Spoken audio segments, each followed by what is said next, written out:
It's been over 2 decades since the first Crazy Taxi game came out back in 1999. The series has been around for like 23 years or something like that. And the original Crazy Taxi game is an arcade classic that a lot of people know about, but everybody have never got a chance to play. I got a chance to play Crazy Taxi when I was younger, and I'm pretty sure a lot of casual gamers got a chance to play when it was in arcade centers back in the day. And the popularity of Crazy Taxi in arcade centers and in Dreamcast led to the game having two sequels, which kind of fell under the radar because after the first Crazy Taxi game, the series began to decline in terms of popularity, mainly because the first Crazy Taxi game wasn't necessarily a bestseller on Dreamcast or anything like that, mainly because the Dreamcast game system fell below desired expectations in relation to commercial success. And honestly, even though the Crazy Taxi series is not nearly as big or popular as the likes of Gran Turismo or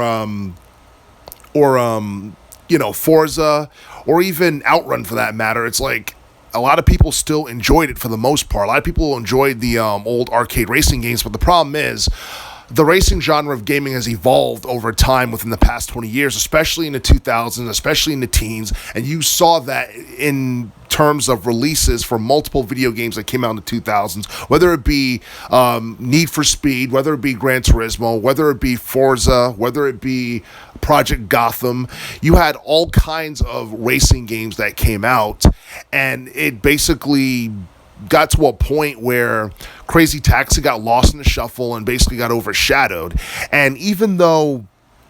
Crazy Taxi had a cult following, for the most part, the game has not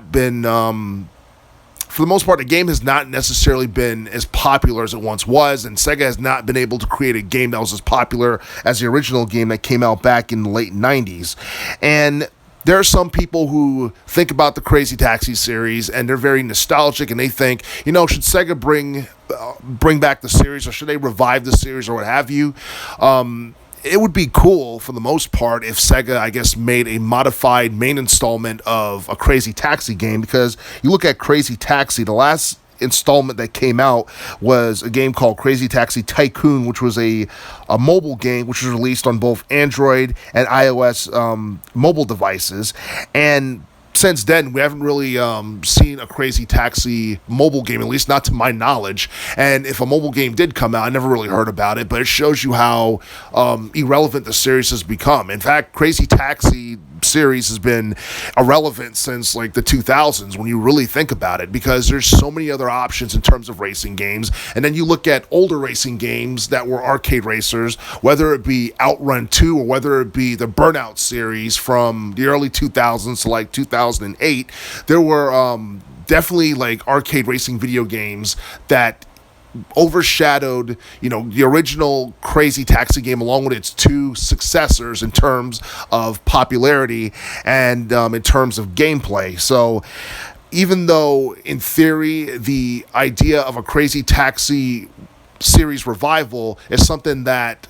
I think would turn a lot of heads within the gaming world, it doesn't seem like something that would benefit Sega so much. In fact, when it comes down to upcoming games and projects, Sega's worried about upcoming titles such as Sonic Origins, which is kind of looking like a disaster right now, because a lot of people are upset about the fact that they took original soundtracks in Sonic the Hedgehog 3 and I guess replaced them due to the controversy and the issues surrounding, I guess, Michael Jackson being the composer for some of the soundtracks in Sonic 3 because of the allegations that went around in the early 90s, and the rest is history and what have you. But as far as Crazy Taxi is concerned, I do feel that like the older game, the very first game, if it got remade or re-released for our current gen game system like the PS5 or Nintendo Switch or the Xbox Series X, would be cool. But at the same time, I'm not exactly sure if it'd be profitable and whether or not it would